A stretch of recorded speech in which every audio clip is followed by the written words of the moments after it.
while I'm waiting for my CPL test to run, I'm actually going to do another video where I demonstrate how to package blood samples that need to go to the lab. My blood sample just finished centrifuging, and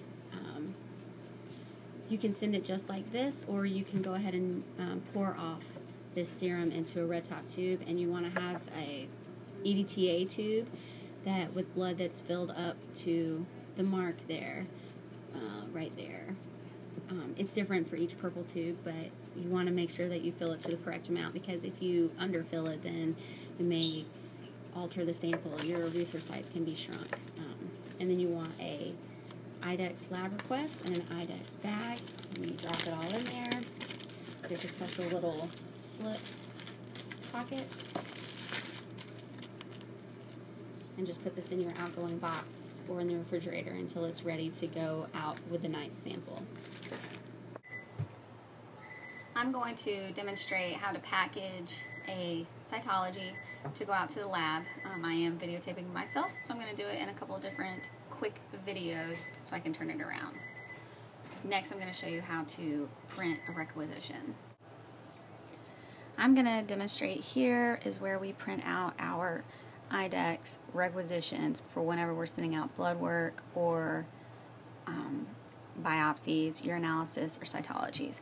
I have two separate cytologies here that we just obtained from a cat via ultrasound.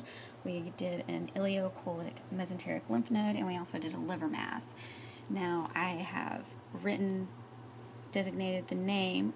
Typically I like to do the last name, but this cat's last name was very, very long, so I just did Hazel, and also put that this is a liver mass, which I'm going to write that on all of these slides. And then on these slides down here I did the same thing, Hazel, and I put LN for lymph node, and I'll do again the same for all of these because this one is the ileocolic mesenteric lymph node. I also have all my slide boxes here, which I'm able to print out slide box labels, and I'll show that in just a minute from our label printer. But first I'm going to set up my requisition for IDEX. So we have our patient's name here and the doctor's name here. That's not my name because my name's not in the system. And then we're doing a cytology with microscopic description for 2 sites. I'm sorry, excuse my hand. There we go. Try not to make it so shaky. I had to do a search for that too because it wasn't on the first page. You can maneuver, or we could do a search test up here where I would actually type in that I was looking for a cytology for 2 sites. So I'm going to push next, which brings me up to this page, and this is where I'm going to select that this was a lymph node, which is right there, and I'm going to drag my dot to right there because that's about where Dr. Axum did the aspirate, and then I'm going to type in right here that this is an ileocolic mesenteric lymph node. And then scrolling down, same thing. This is a liver mass, which is not an option, so I selected other, and again, a rough estimate of where the liver aspirate was taken from, and I'm going to type that in as well, that this was an ultrasound guided liver aspirate. We don't print ours right away. We actually save the draft, and the doctor will fill out any clinical history or pertinent information and then print it out, and we'll put it in an IDEX bag and send it in our box, and I will show that momentarily. So I labeled all my slides individually, and then I placed them all into these slide boxes, and I have them individually marked that the patient with Hazel Lombardo book, and then the doctor's name and the sample that it came from. Same over here, and all these are going to go into the IDEX bag and with the IDEX form, and then it'll be sent to the lab. I'm going to demonstrate how to do some maintenance on our chemistry machine here. We do have an IDEX catalyst, and the most important thing I can recommend is keeping tabs on your cleaning and maintenance sheet. This thing is invaluable. But what we need to do about weekly, and even more depending on how often we use it, is this little door just slides right open, and so we'll want to dump that. It's got all the slides and pipettes that have been used during the day. But that's regular maintenance right there.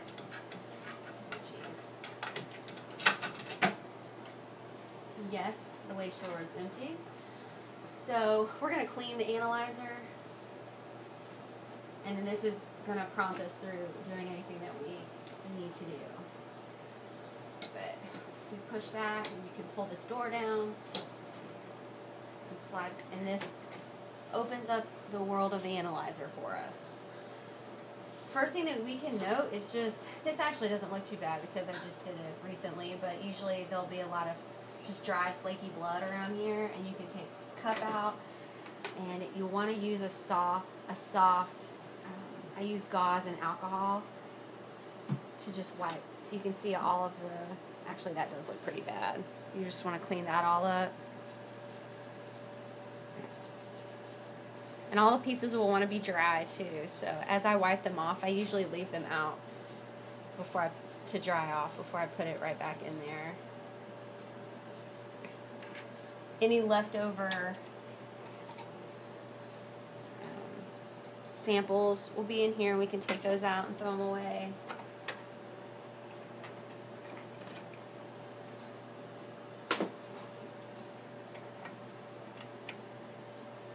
And then this piece actually lifts up, and there's more to clean underneath here.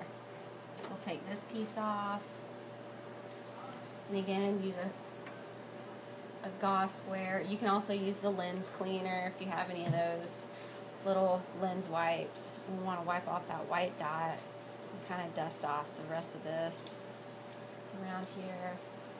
Let that dry off.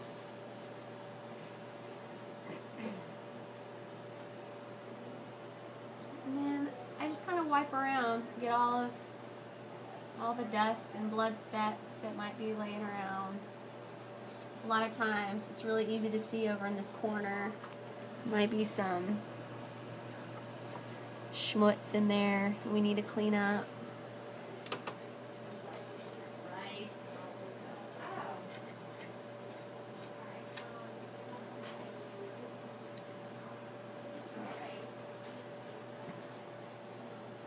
I'll put this back in there.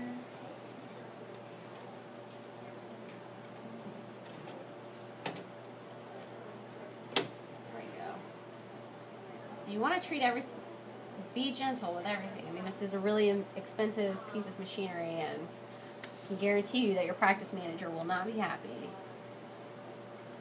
if a good intention breaks this machine. So the directions are right here for you. You also have this piece of paper. Ask someone if you're not sure.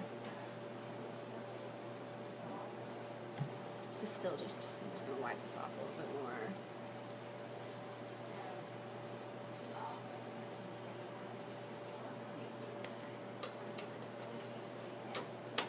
That back in there.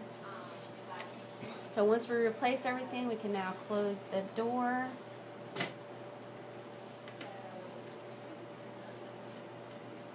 This part always gets me.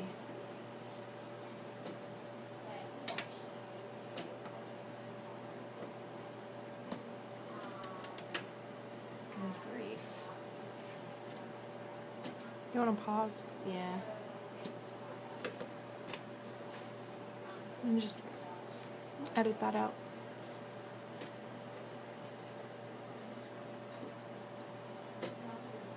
Oh, is it? Well, that part has to be opened, Let's right? push this back up. There we go. There it goes. There. That's going to go all the way down, all the way down, and close that. All right. Is it not still running? Mm-hmm. Okay. You can edit like out of the middle.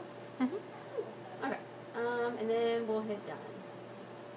So it'll start initializing, which is really important that you do it immediately after you're cleaning, because if we don't, then it might take, 20 minutes. It'll start to do this the next time you go to run a sample, which you may not have time. The samples are usually run when they need them. And that's it.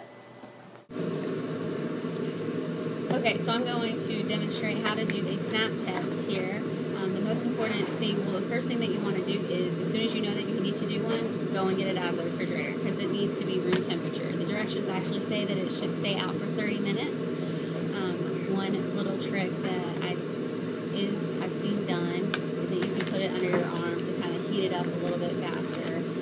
But 30 minutes at least is how long it needs to sit out at room temperature. You should also have a room temperature serum sample of blood that's been spun down after it clotted for 15 minutes. All of your supplies are in the box that it comes with. And it's always good to keep your directions in that box because when you evaluate the dots, normal. Alright. So this is our snap test. This is our pipette that we're going to use to get the blood, the serum out of the tube.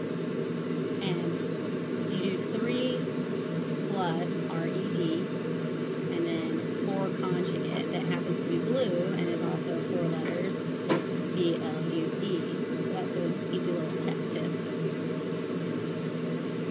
And in the box of CPLs, they have these little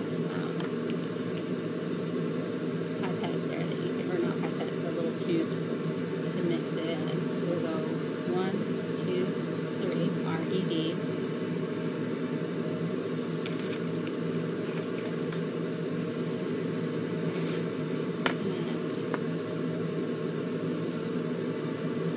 B-L-U-E. Tip that, mix it up a little bit.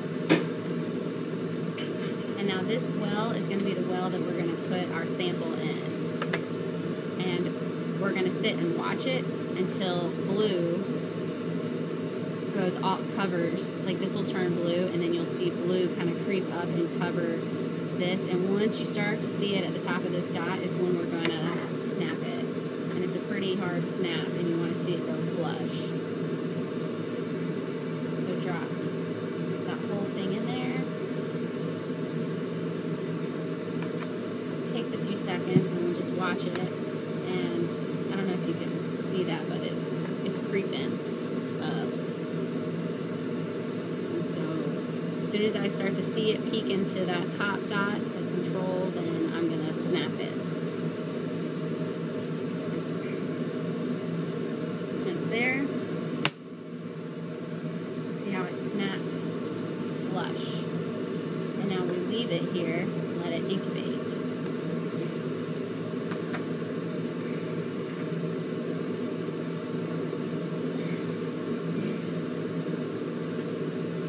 I have a blood sample running right here. I'm sorry if the centrifuge is loud. I'm actually going to go ahead and stop this because it takes 10 minutes for this test to run and read. So once it reads, we have the dots on here will show. One will always illuminate because that's the control, and then you'll just compare it to your piece of paper as to whether it's a normal or an abnormal, and tell your doctor. Alright, I'm going to demonstrate how to clean Bogey's ears now, or a dog's ear. There's a couple different ways that you can do it. You can just put the solution right down into their ear, or I like to actually just saturate a cotton ball.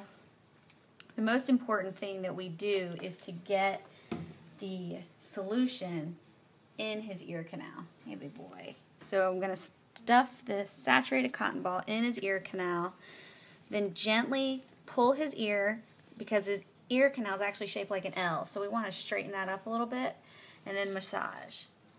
And we'll be wringing out that cotton ball. It's going to get down in his ear canal.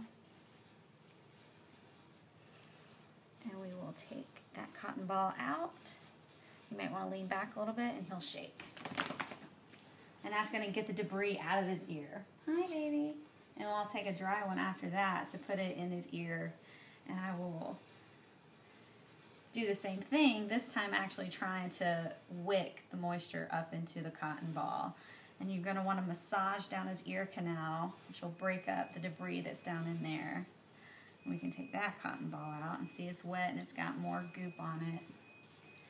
And I'll just take dry ones from then on out and get any kind of debris or wax that I see around his ear. He's a very good boy. And I'll continue this until the ear canal comes out clean. When you're cleaning their ears, sometimes you have to continue, like we could end up doing more damage if I kept at it all day long. So if with an ear infection, we'll clean as best we can with one, and then the next day do it again. And each day more and more debris comes out. And that's it. Alright, I am going to demonstrate how to prepare an ear cytology. I have my swabs here. One is broken from the left ear and then intact one from the right ear. And I have my two slides here, one for left and one for right. And then I have my stains. And it says ears and rears on the top, because one should be for bloods and one should be for dirty stains. I will slide a thin layer of debris on a slide. Can you see that? Yeah. Not too thick.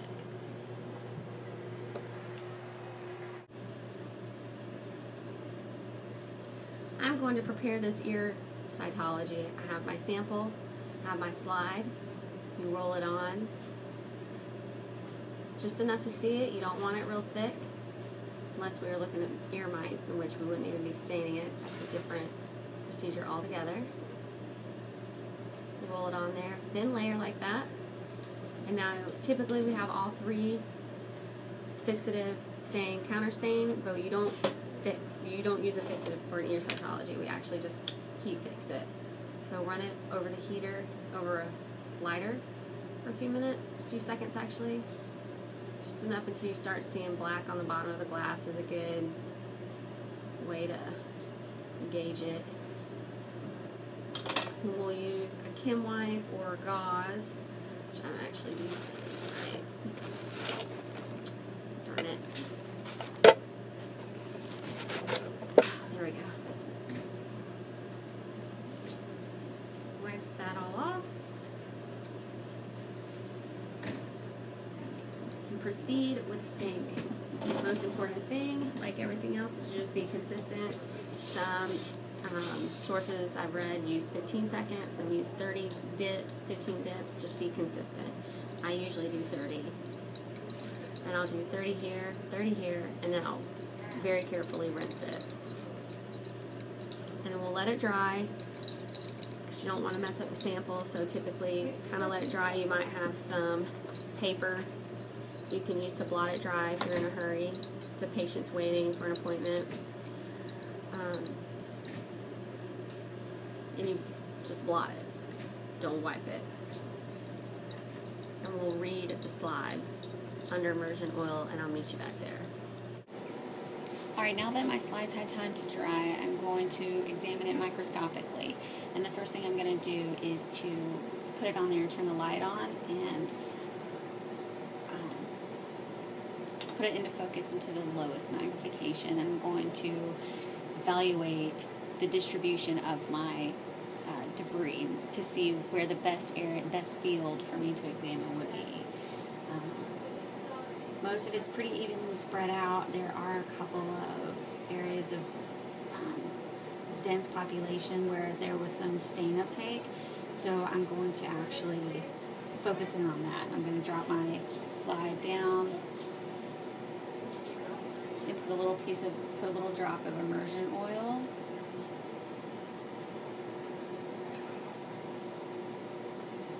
There we go. Goodness. And then examine it under oil, using only the 100x there. Move it up really slowly until I see the objective make contact with the slide. And now I'm going to focus in.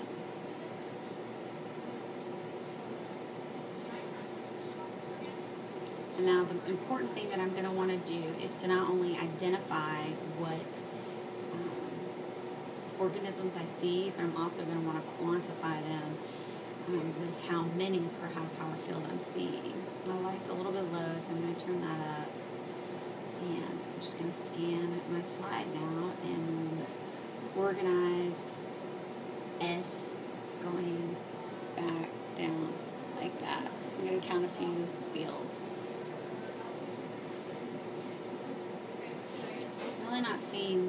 much so far. I see some skin cells and just dirt. His ears looked pretty healthy.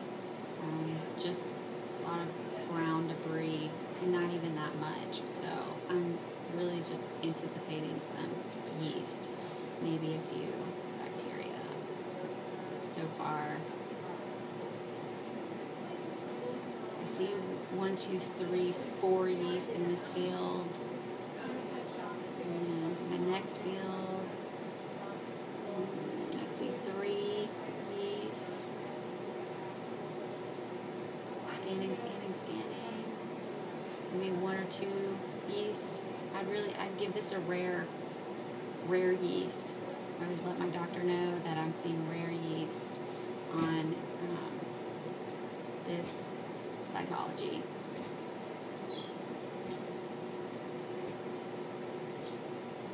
Just going just a little bit farther just to make sure that I don't miss anything. Sure not. It's just some dirty dog ears.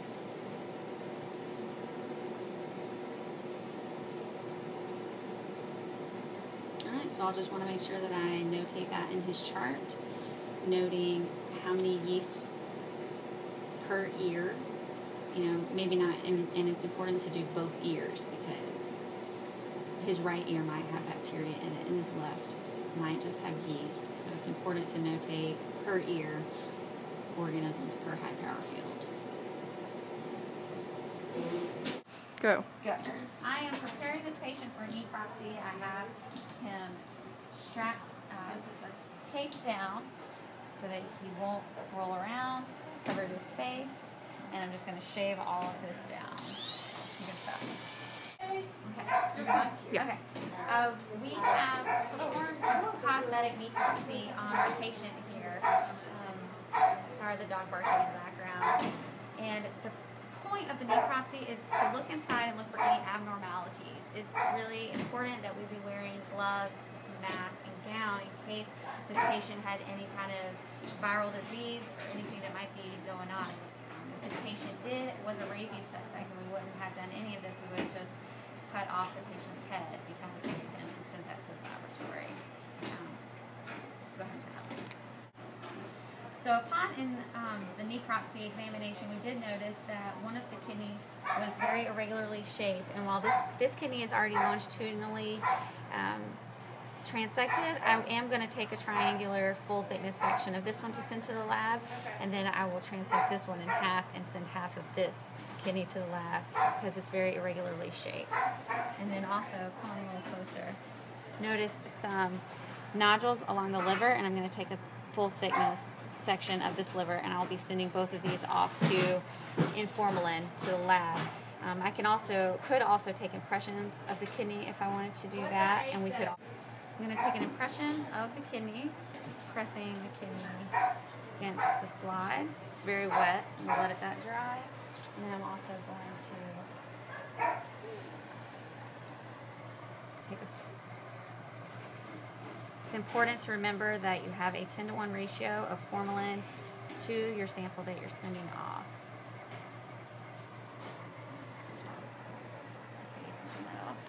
They wouldn't clip because you're just going to cause just get it off. And I don't know that there's really even a point to, I wouldn't do any kind of prep. I would just go ahead and just kind of go in.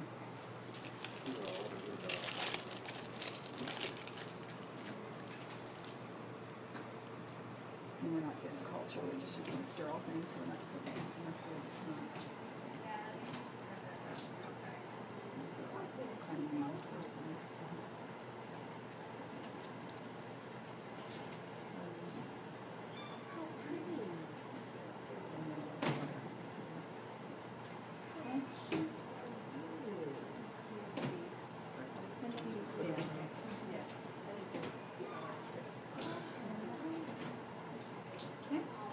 Alright.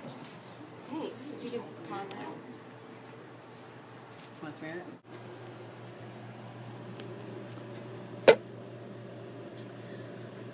So I am about to stain the smear of the vaginal cytology that Dr. Smallwood and our student Victoria just got, and I was restraining during.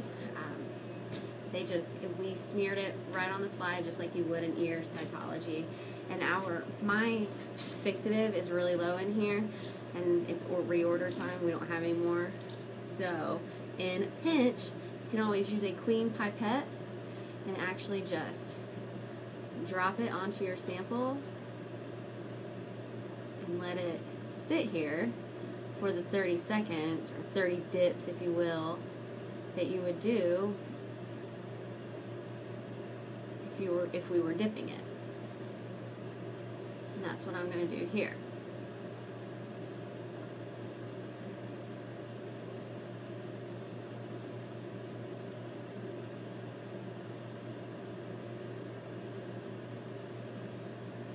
And then we have plenty of the other, so I'm just going to move straight on.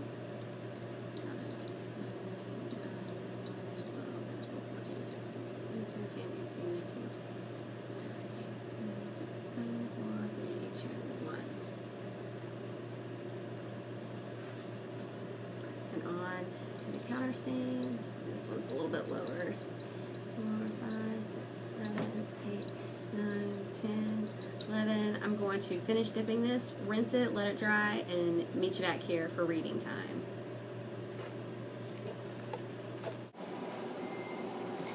I've been looking at this vaginal cytology for a few minutes now, and the things that I can go ahead and recognize and tell you is that I have seen very few bacteria. I'm not seeing any red blood cells at all. I am seeing some small to intermediate epithelial cells, and I haven't seen any red blood cells. I may have just said that, I'm sorry. But yeah, I do see a little bit of bacteria, which is normal flora in your, or not your, but in a dog's vagina, especially during estrus. But I do not believe that this dog is in estrus. I would say that based on the basophilic nature of these small and intermediate epithelial cells, that she is an anestrus, which I can confirm based on her history. If this dog was in any phase of estrus, I would be seeing more red blood cells and a lot more bacteria, and these epithelial cells would be much more defined, but they're not.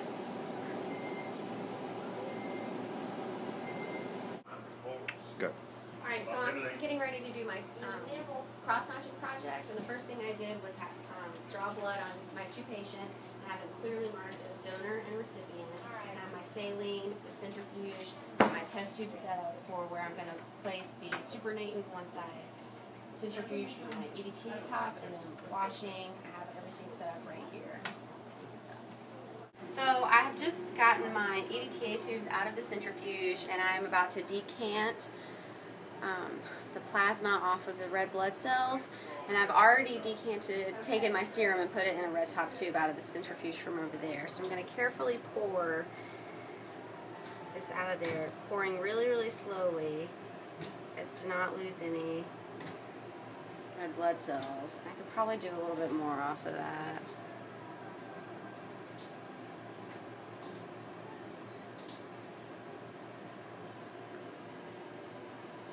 So it's still mixing a little bit. I might get a syringe or a pipette and gently aspirate that out of there. And I'll do this one as well.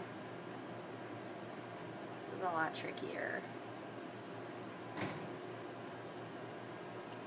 And I may need to centrifuge this again, just from tipping it might mix it up. Okay, you can stop.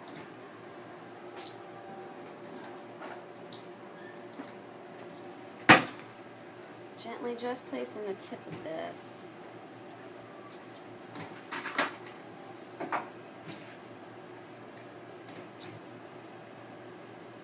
And you want to make sure that your pipette's squeezed when you're going in there so that you don't blow bubbles into there.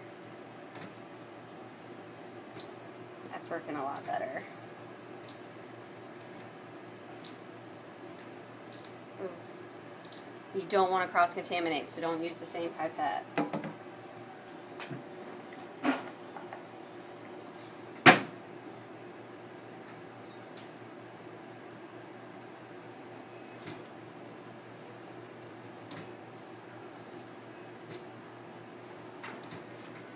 Alright, I'm pretty happy with that. So now I'm going to take it over there and start rinsing my erythrocytes. You stop. I'm about to rinse my erythrocytes from my donor and my recipient. So I'm going to drop 2 drops of blood, the packed erythrocytes, from my centrifuge UDT tube. And then I'm going to fill the rest up with saline.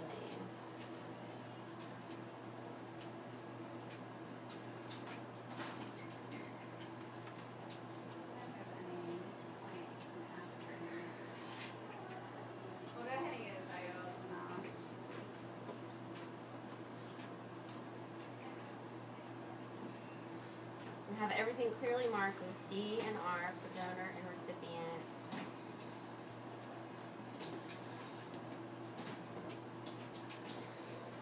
Ooh. Should have gotten a bigger syringe.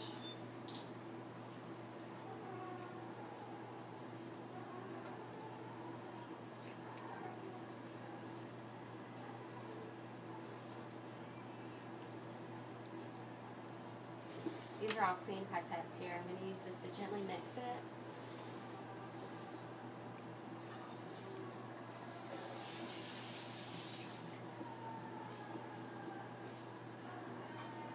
And now I'll place this in a centrifuge for 1 minute. My erythrocytes have just finished centrifuging for 1 minute. I timed it on my watch, and you can see that the erythrocytes are down at the bottom, so I need to decant all of this supernatant off the top, and I'm going to do that for both of these, and I'll repeat the washing sample 2 more times, being sure, and I have them clearly labeled as donor and recipient. I finished washing my erythrocytes. They went in the centrifuge 2 separate times, 3 times total, and you can see that the supernatant is clear, so I will decant all of this and off of my donor and my recipients. They both look really nice and clear.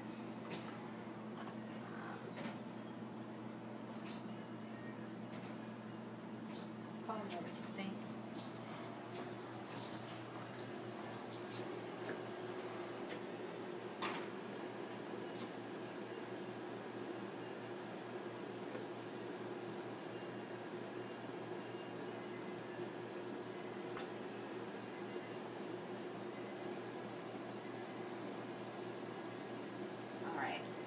So all I have left are the washed erythrocytes down at the bottom.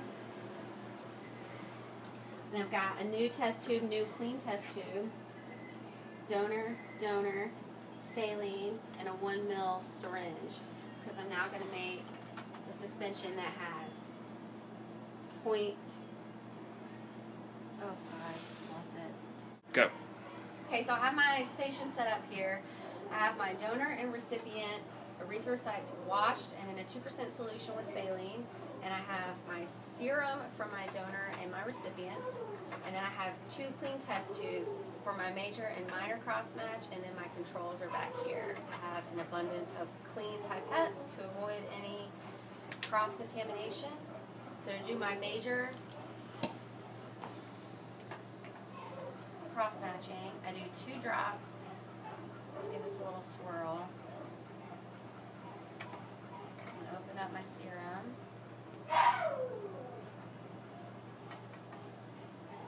2 drops. 1, 2.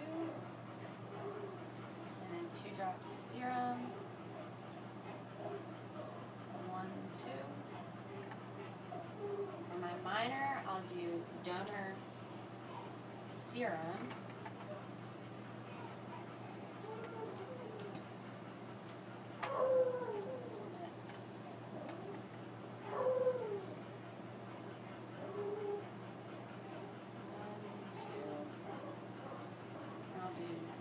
recipient urethral site suspension.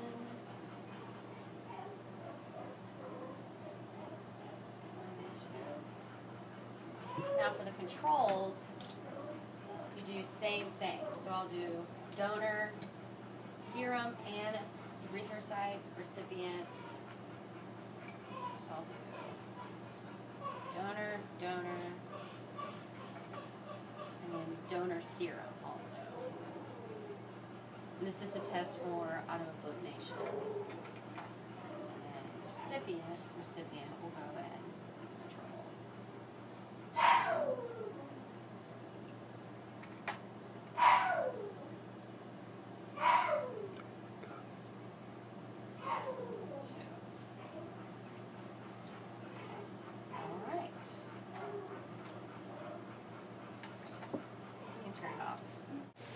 Okay, so my samples sat and incubated for 30 minutes, and then I spun them for 1 minute. I'm going to now evaluate each one of these. This is my control, this is my minor cross match, and I have my major cross match,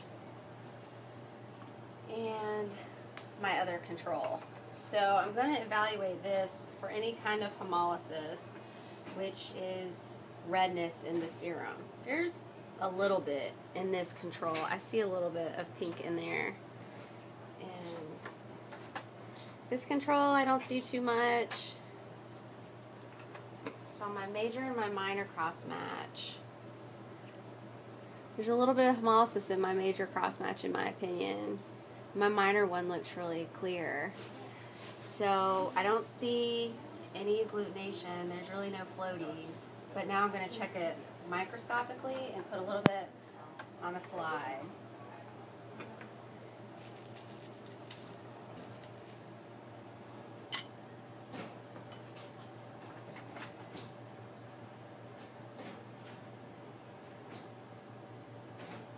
What I'm going to look for when I look for this microscopically is clumping. Okay, you can stop it and then we can. Okay. All right, so I'm looking at my major cross-match microscopically now. I want to check for agglutination or clumping of my cells. Got my condenser turned down pretty low. Yeah.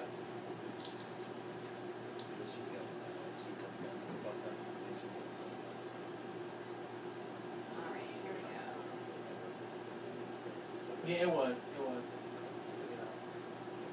Yeah. It's supposed to be just leave it. Jump. Come on, man.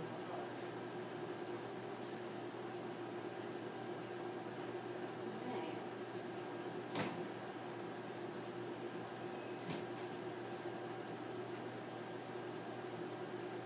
I don't see any clumping.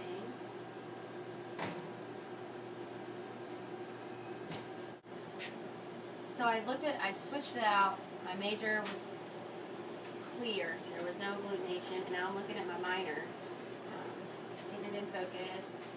And starting at the top. Everything's dispersed. Nothing is clumping. I'm going to keep looking just for a few more minutes.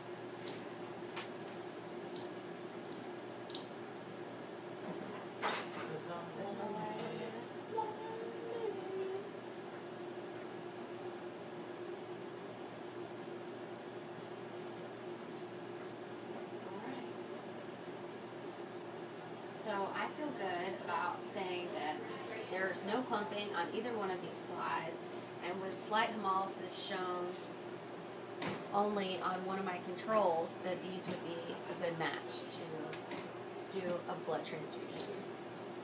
Okay. Alright, so I'm going to demonstrate a skin scraping for Demodex on our puppy here, and I have some mineral oil, a slide, and a 10 blade. And I'm going to dull the edge a little bit inside of my slide, just a little bit. You'll want to scrape anywhere that there's hair loss on the patient. this is a demonstration. She doesn't have any hair loss, so I'm just going to show how I would do it. But you want to go with the hair, and we scrape until we get bleeding. And we'll pinch and pinch, because the Demodex actually live in the hair follicles, and we want to get them to come to the surface. So we'll scrape some more. Pinch some more. You're being such a good girl. Come on there. Who's now? Oh. Scrape a little more. Anyway, actually, I'll just give you my desk. Alright. And I would do that several different locations, maybe 3 different locations, and make sure to mark that on her chart. Okay, you can turn it off. Alright, so I've dispersed my sample in the oil throughout my slide, and I can look at this on a microscope under low magnification.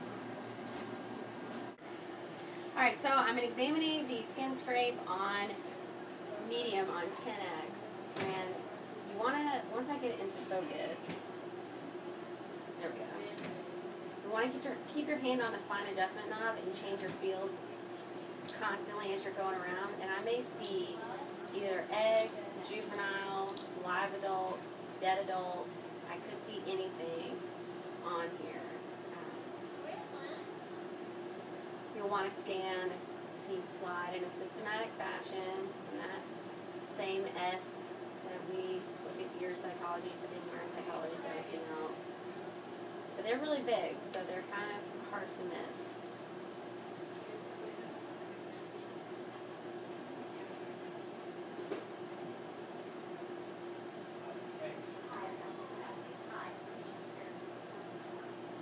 I'm not seeing anything. That dog is on preventative, and like I said, she's not symptomatic, so I'm not really surprised. But once I would make sure to quantify whatever it is that I saw on her chart, and to the doctor how many adults, eggs, juveniles, live or dead per high power field, I would, or not per field, for the doctor. And also notate where I scraped also, so that you know where to re-scrape when she comes in for her recheck.